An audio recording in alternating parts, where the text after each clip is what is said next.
as well as the Undersecretary of Defense for Acquisition and Sustainment, will both be contributing $2 million per year to this UARC, in addition to the $12 million that the Air Force will be contributing. So I'm absolutely thrilled to be here with my counterpart. I'm going to turn it over to Dr. Coleman. Thank you, ma'am. I just want to start off by acknowledging the amazing team that brought this to us today. I see many of my colleagues here. It was a long road, as Honorable Shu just mentioned, but I got to tell you, today is a good day. You know, we have challenging days. Today is a good day. Thank you, ma'am, for your support of this. I think it's a historic opportunity, and it's one that is long overdue. In many ways, it's as the Secretary said, it's embarrassing to say that we waited this long, but we're here now.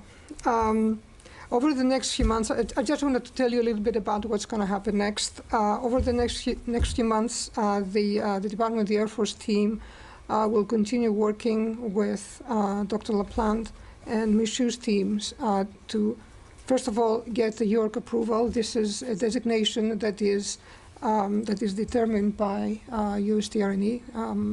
So we're working with Ms. Shu's team to make this reality. We will then continue on to lead the university selection that will host the UARC. And of course, we will be looking to establish the IOC, the initial operating capability. So how we're going to get there? We will, first of all, we will select a lead institution, a lead HBCU, that will cooperate with other HBCUs to form a consortium that will leverage and bring to the fore the expertise of the individual institutions. As the Secretary said, the focus of the UARC is tactical autonomy, and what we mean by that is systems that act with a delegated but bounded authority in support of tactical, short-term actions that are associated, of course, with a more strategic long-term vision that we have. There are three main areas that we expect the work in the UARC will focus in. And the first one of them, I think, is absolutely critical, and that is trust. You know, you get as much autonomy as we have trust. So that's going to be one of the key areas of interest that we have as the department. The second one is collaboration between platforms, and the third one is human-machine teaming. So these are the three pillars, if you like, that are the work, the research that the consortium will execute will be focused on. One of the things that is different about this UARC, and trust me, this model is something that evolved over a number of months through a great deal of conversations and learning about the institutions and what is possible. One of the things that is unusual is that we're not only expecting the institutions to produce research results, we understand that there are historical inequities, and we want to help them build capacity as well as deliver results to us.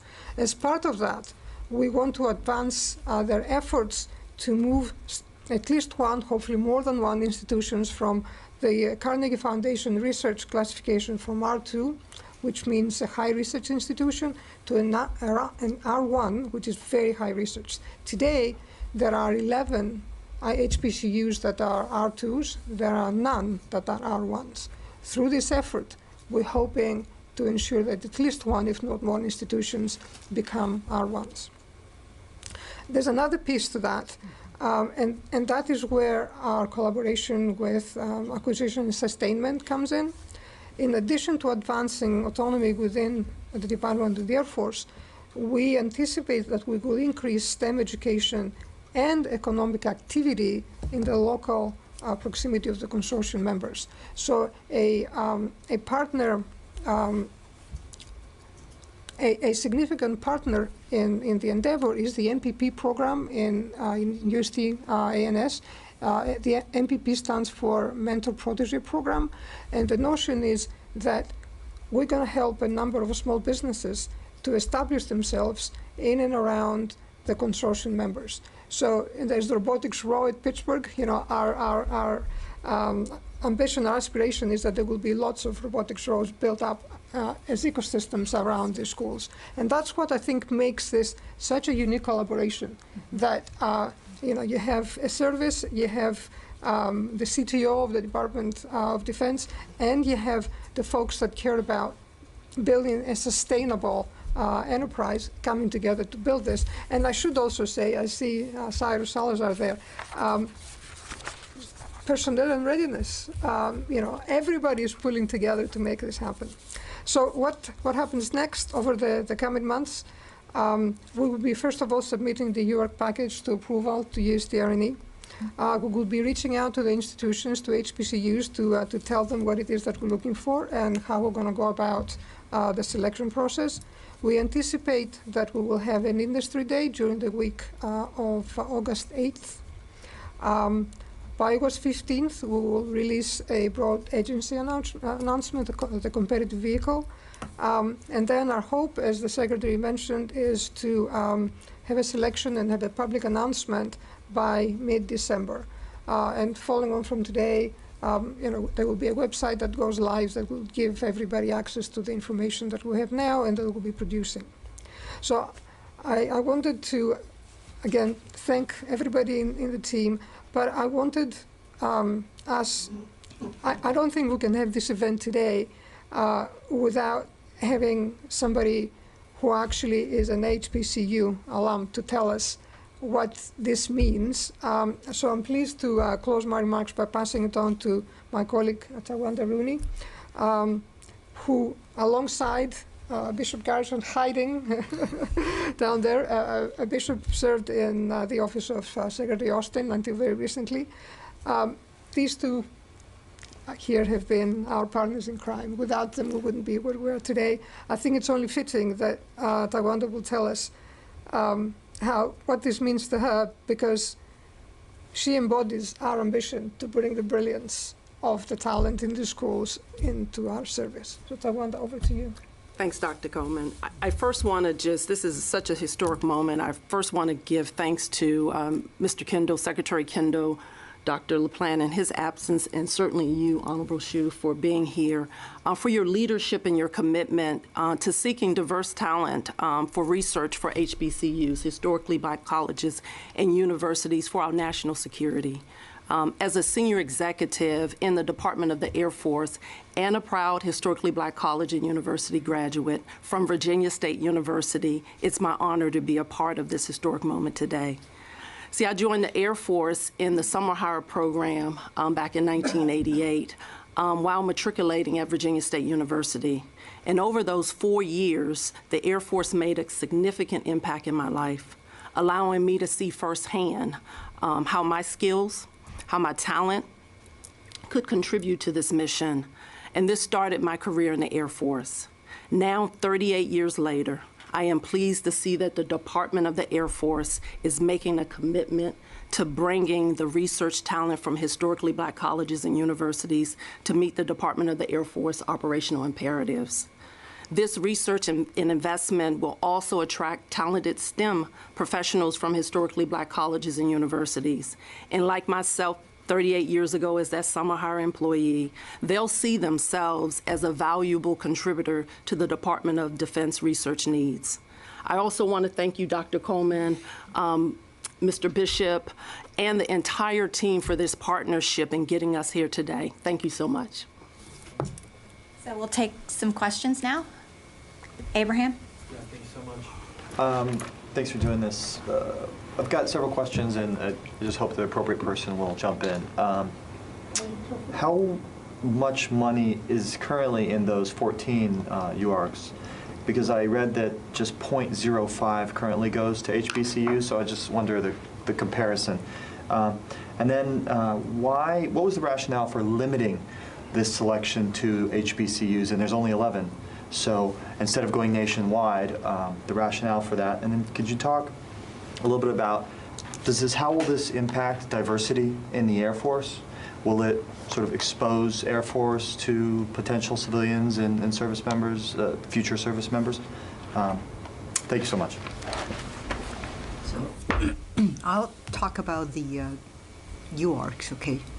UARCs differ quite a bit in sizes. You have probably the biggest UARC is Johns Hopkins University Applied Physics Lab. They are by far the biggest. They have, thousands of employees covering a very wide range of different topic areas, okay?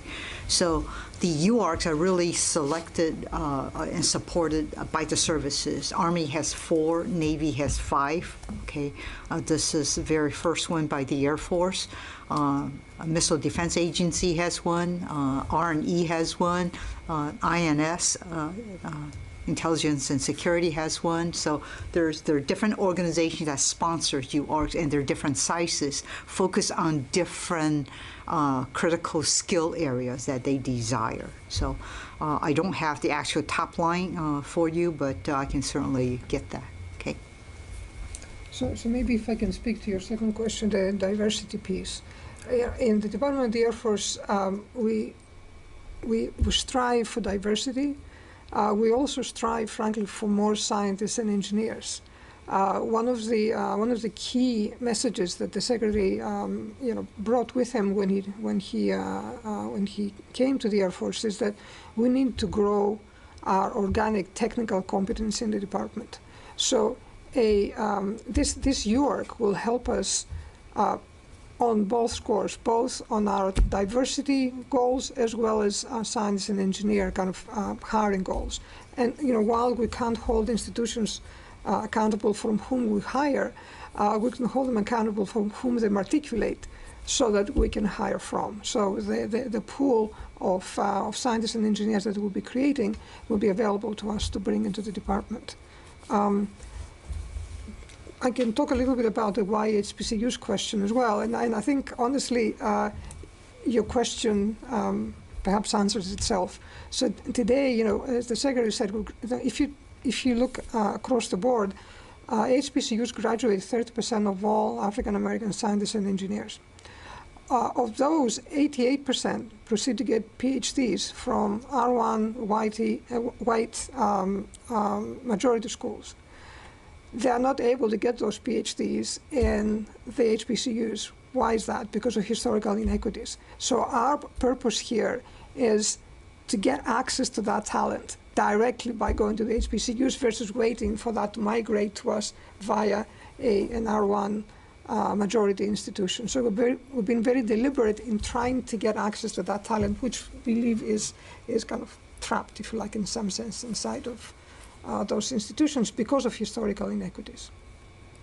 Just a quick follow-up. Ms. Hsu, could you say, what's the battlefield imperative? What does diversity do from a tactical perspective? With diversity, I can tell you, back when I was an engineer, okay, we look for people with different background, different disciplines, because you tackle a problem from very different experience and very different perspective. It's a diversity of different ideas coming from a diversity of background that helps you to solve the most challenging problem with innovative ideas that you, maybe within your own perspective, wouldn't have thought of, okay? That's why diversity is important, and that's why it enriches this country.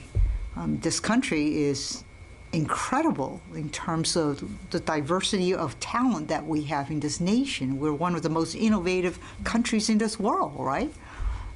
Because of diversity. So, Thank you. okay. We'll go to the phone lines now. Christina, did you have a question? Thank you for taking my question. Yes, I'm interested in the piece that might be sustainability more over the longer term, as that meets with community, as the work in the university area meets with communities and small businesses. And I wonder if there is also a connection there with the SBIR programs. I'm a little uncertain about how that might fit together. So that's where thank you. So maybe I'll take that because Dr. LaPlante isn't here. So the mentor-protege program is adjacent to the small business innovation and research program. Its goal is to help small businesses who don't currently have access or expertise in connecting with us in the department to be, I guess, to give them the opportunity to learn how to work with us. And the way it works is that large companies that already have a ton of experience in working with us and know all the ropes, they help the smaller businesses also become connected with us and therefore more able to participate in the, kind of the pool of technology that we're bringing in. Our hope here is that by co-locating these clusters, these MPP clusters around the schools, we will be certainly supporting the creation and growth of smaller businesses, but also we will be building a direct link with us in the department, because, you know, we love the fact that they create prosperity locally, but also we want to benefit our mission in the department, and making that connection through MPP is fundamental to that. Okay, John? Thank you. I have a few questions for whoever wants to take them. When is this center expected to reach IOC?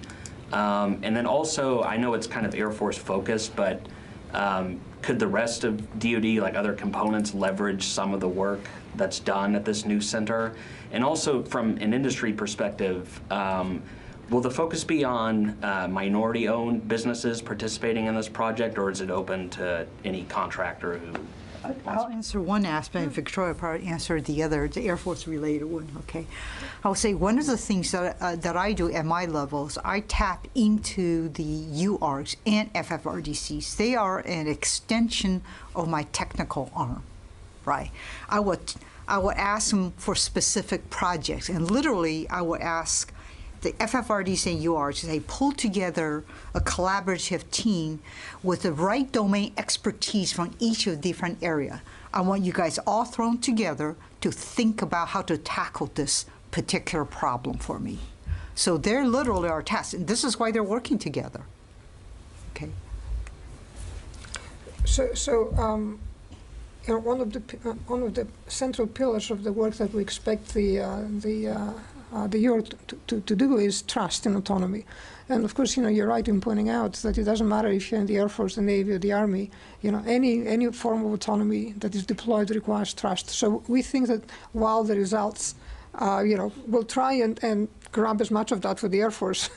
I think part of the partnership here with Ms. Shu's office is that we recognize that they are applicable in much broader areas. And through this partnership, actually, we enable the flow of those results into these other communities.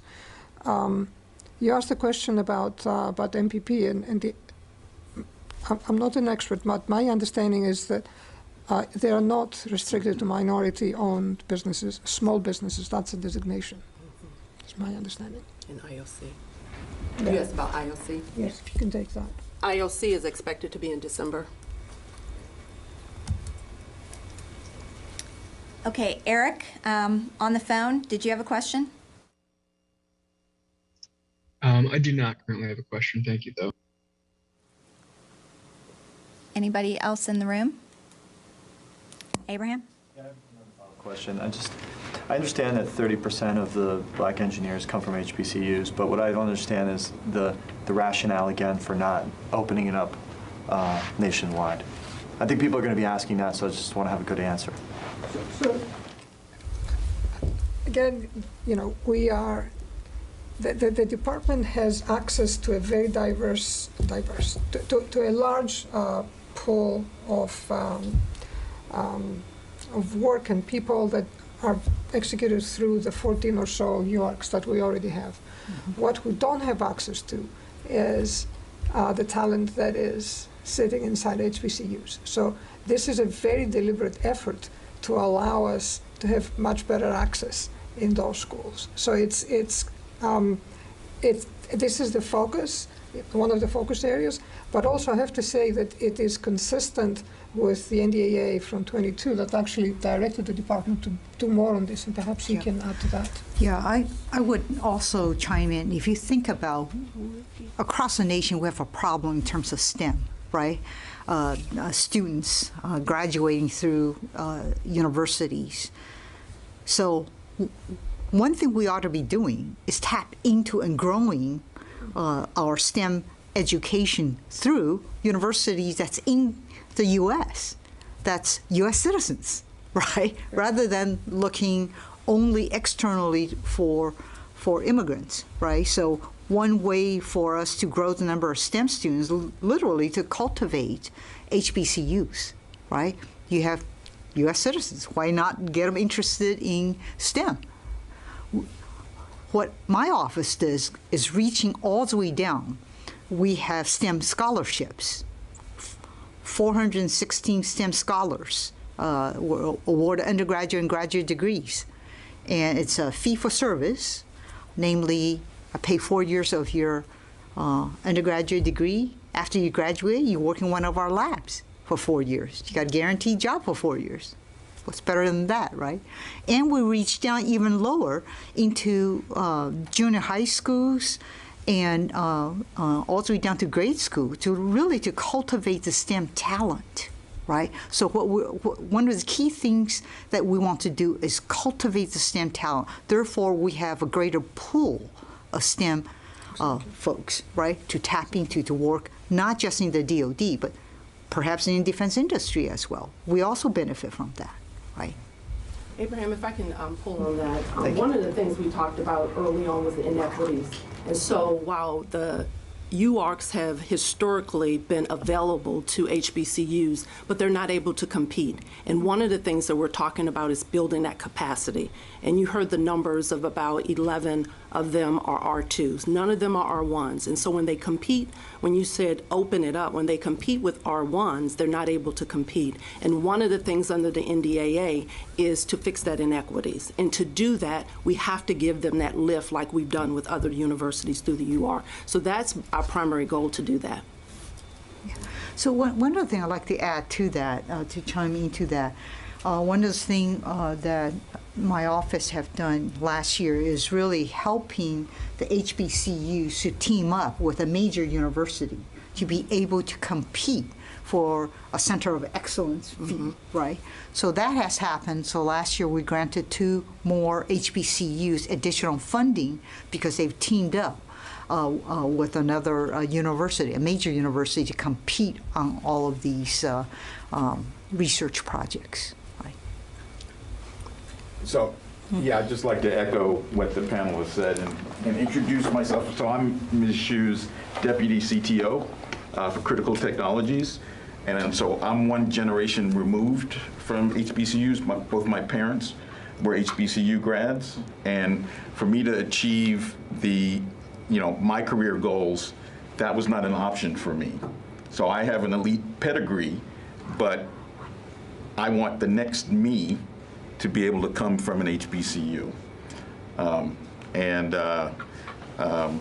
that's, as Tawanda said, we want to build capacity, and as Ms. Shu just said, we want to be able to have HBCUs transition from R2 to R1 to compete for funds to help the department in its mission. And we do understand that competition is not theoretical. You need access to labs, you need to have faculty lines, you need to have reduced teaching loads in order to be able to be competitive in a kind of research environment. Without that, and because the schools have been squished into the kind of the R2 space for the most part because of lack of funding in the past, they've just not been able to develop in the ways that we know they are capable of, and we really want to unlock that potential. For us, this is like the key to let all this goodness come out. I gotta tell you, I get very emotional when I hear stories like this. Today is a good day.